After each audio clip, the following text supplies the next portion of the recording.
906 Outdoors is brought to you in part by Christ, your Northwoods neighborhood store. We'll finish up our UP road trip with a couple of days on Mackinac Island. We'll take a look at what goes on in the morning, during the afternoon, and in the evening.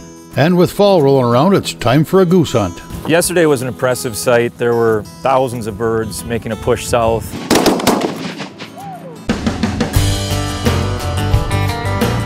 9 million acres of forest, 1,700 miles of continuous shoreline, 4,300 lakes, 12,000 miles of streams, more than 300 waterfalls, 15 counties, 2 time zones, and 1 area code. Welcome to the Upper Peninsula. Welcome to 906 Outdoors.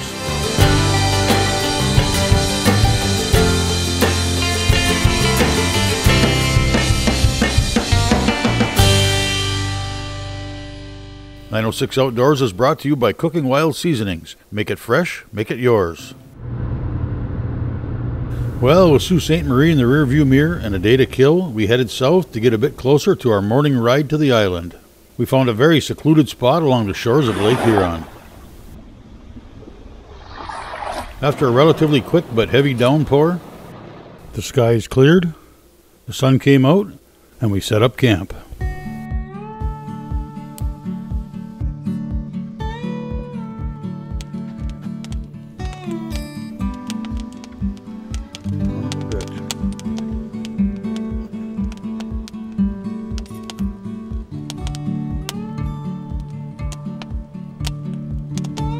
Nothing to do but relax, eat, and relax some more.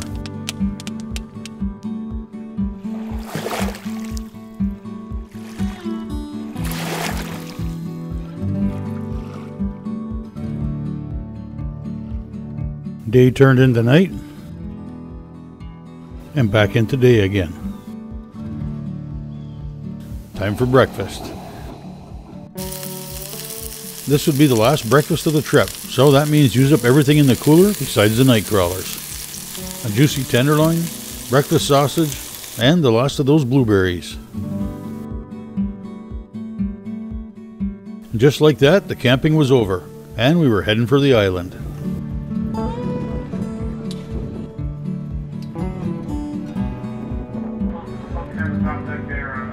The ride over is short, but if you catch the right boat, you'll get a quick view of the 26,372 foot long Mackinac Bridge.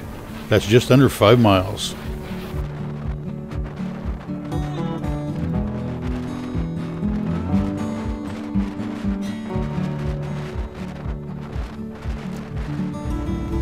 From there it was straight to the island.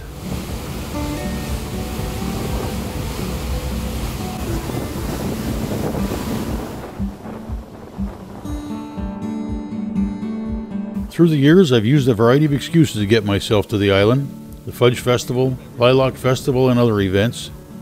And I can tell you that all those trips had one thing in common. It's a lot easier to get here than it is to leave. One day just wasn't cutting it anymore, so this time we'd spend the night, switching from a small bed on wheels to a room at the Chippewa, home of the famous Pink Pony. And the last campground we were in didn't have a bathroom.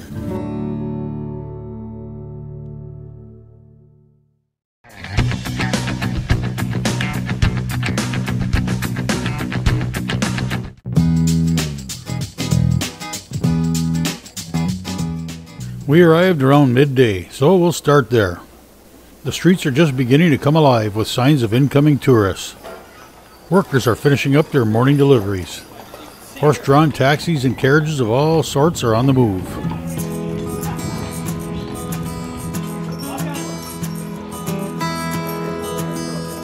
The afternoon is time to roam around. A relatively small part of Highway 185, Lakeshore Drive or Main Street, whichever you choose to call it, is home to a wide variety of shops, places to eat and drink, and, of course, fudge. Lots and lots of fudge. You won't need a sign to tell you when you pass by a fudge shop. A wonderful aroma flows out the door, grabs you by the nose and pulls you in like a fish on a line. There's no use to resist.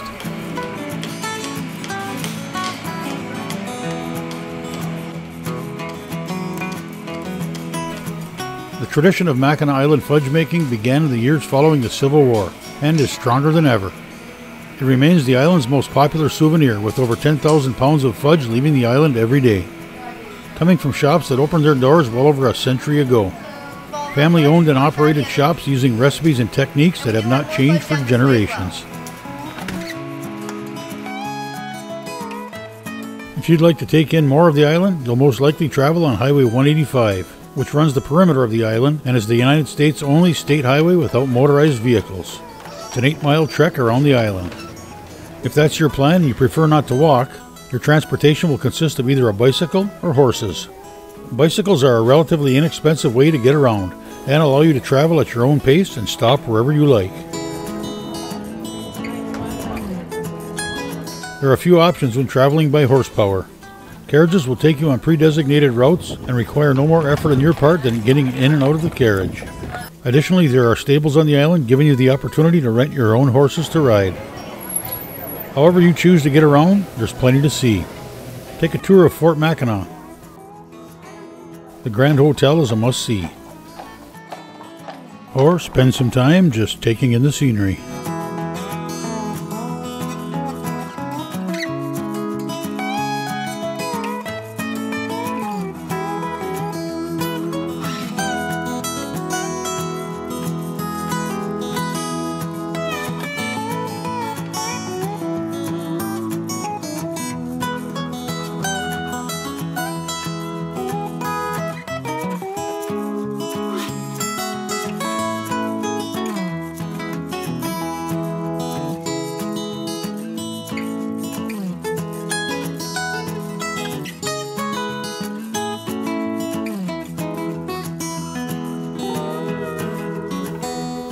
We made our rounds, tested some fudge, and some more fudge.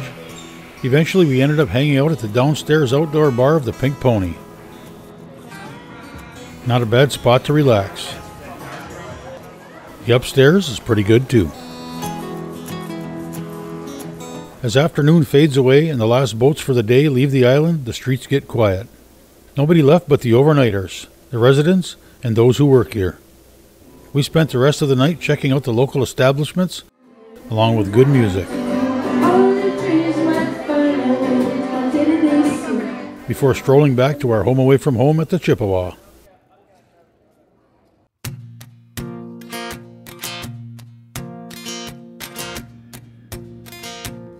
Morning on the island is peaceful. The soon-to-be busy streets are empty. Geese congregate in the empty park for breakfast. The docks are quiet. Then it begins. The streets wake up to the sound of traffic as supplies are delivered to satisfy the day.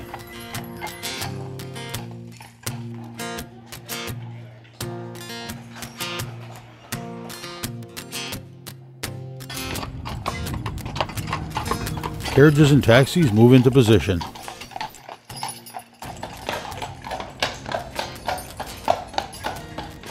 Resting businesses prepare for the first arriving guests.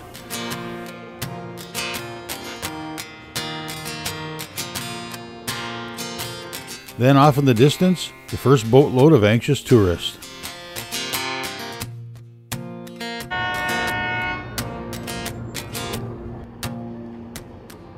If the folks on that boat are anything like me, they have a smile on their face. They're anxious for a day or two off. A day or two to relax and forget about everything that is associated with anything other than a day or two off. They want fudge, and maybe a rum runner at the Pink Pony or a spicy mango margarita at Smoky Joe's. They want to buy Mackinac Island t-shirts for the grandkids and maybe watch them fire the cannon at the fort. They want to relax in the park. They want to ride a bike or a carriage down the carless streets past historic non-chain hotels and restaurants. Once again, it's hard to leave. I wish I could have came here on the SS Minnow. I'd like to say Mackinac Island is one of my favorite places, but I guess I've said that about a lot of places. What can I say? It's the UP. On this trip alone, I spent some time kayaking, fishing, hiking, and camping on the edge of nowhere. We caught walleyes on the Canadian border next to one of the nation's most iconic wonders of the Great Lakes. And what's better than a good old UP garage fish fry, complete with jam session? We camped along the shores of Lake Huron and finished up with a couple days on an island where there are no cars. That's the UP. Whatever you're looking to do, you'll probably find it here. Whether you're on a week-long road trip or a weekend in your own backyard, you're sure to find something. A lot of things unique.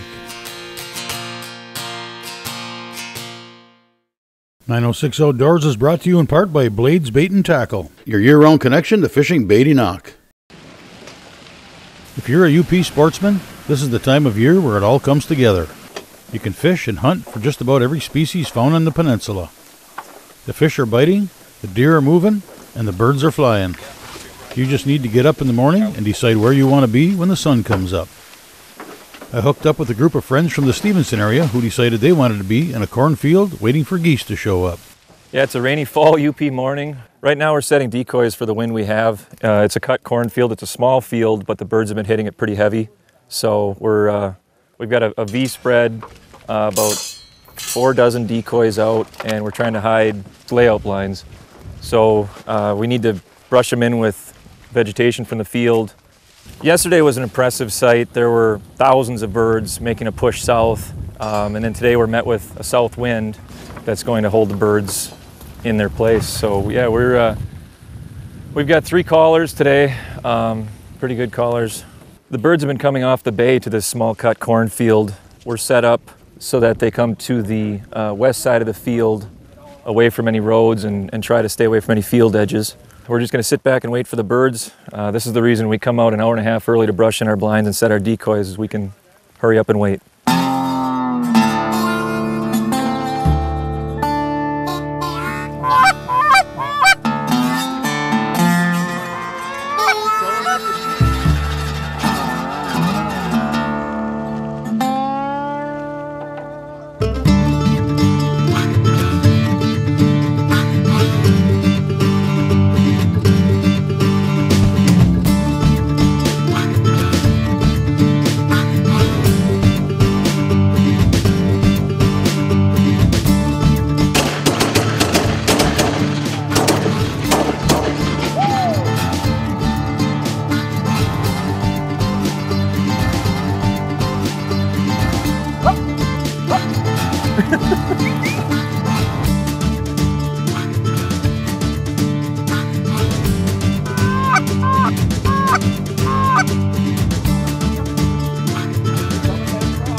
The majority of what we're doing every night is driving around finding where these birds are coming from and where they're going.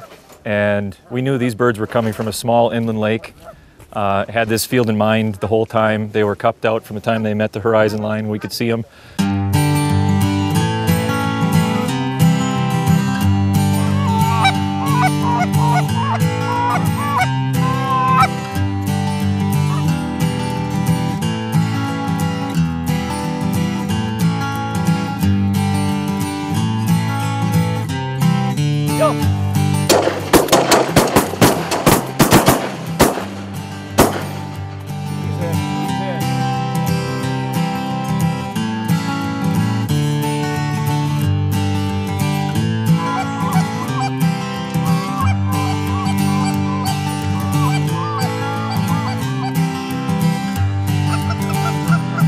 Canada goose is the most widely distributed goose in North America.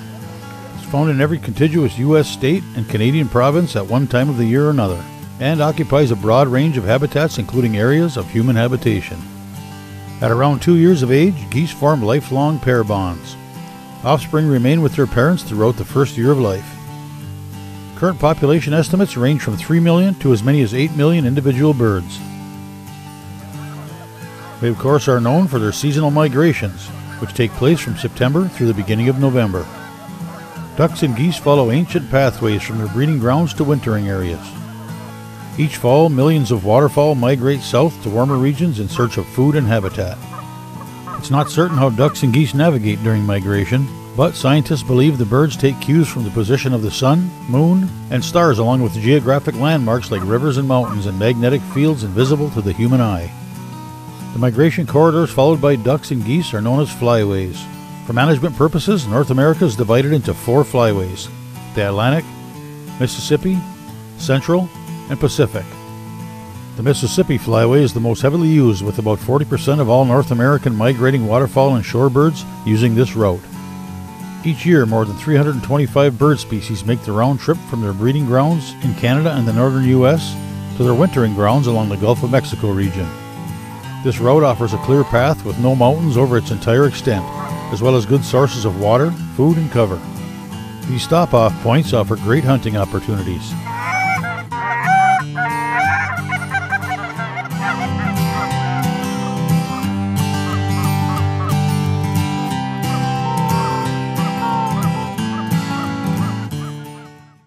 Today's show is brought to you in part by Rapid River Knife Works, home of Michigan's largest custom knife factory showroom.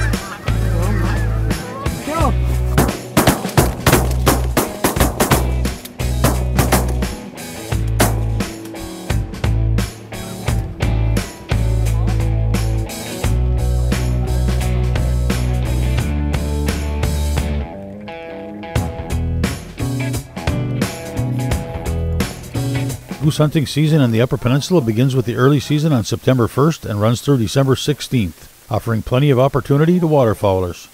Geese typically roost on water and head for nearby farm fields to feed late in the afternoon.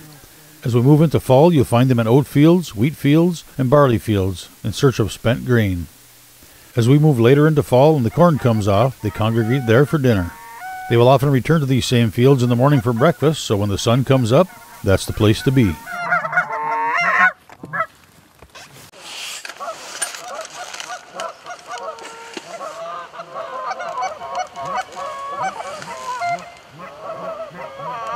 Come!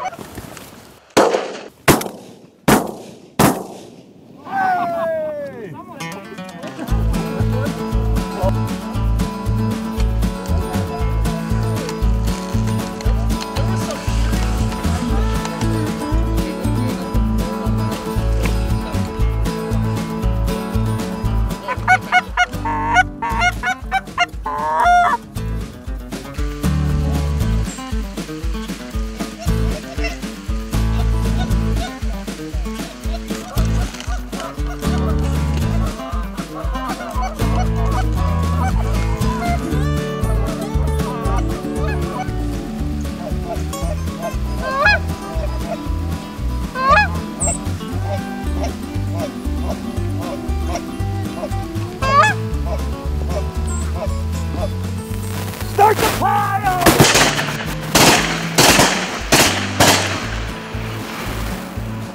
That's our, that's it. That's it. Shoot him!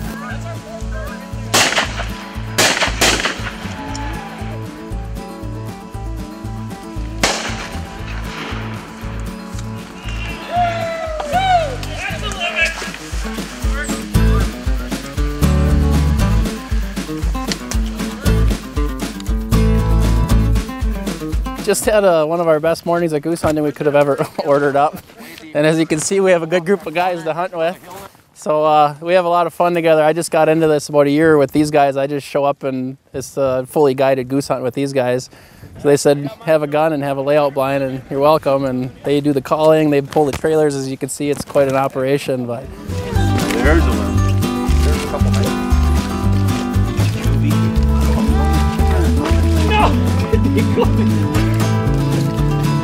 That almost went down. Didn't take a whole lot of calling, and didn't take a whole lot of decoys.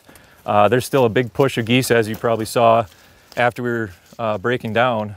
Those are probably coming off the bay, and there's more shooting from those ones, so we're excited.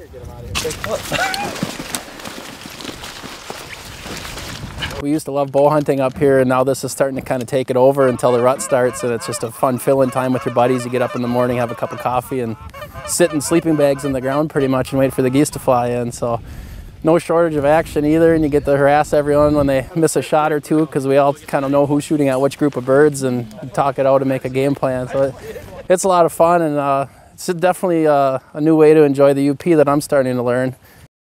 This time of year, you had to pick your poison on fun. You could walleye fish, you can fish in the streams, you can duck hunt, goose hunt, anything. Deer hunting right now, bear. So this is what we're doing today, and it's just starting to get good. The flight patterns are flying through, and it's going to be good for a while.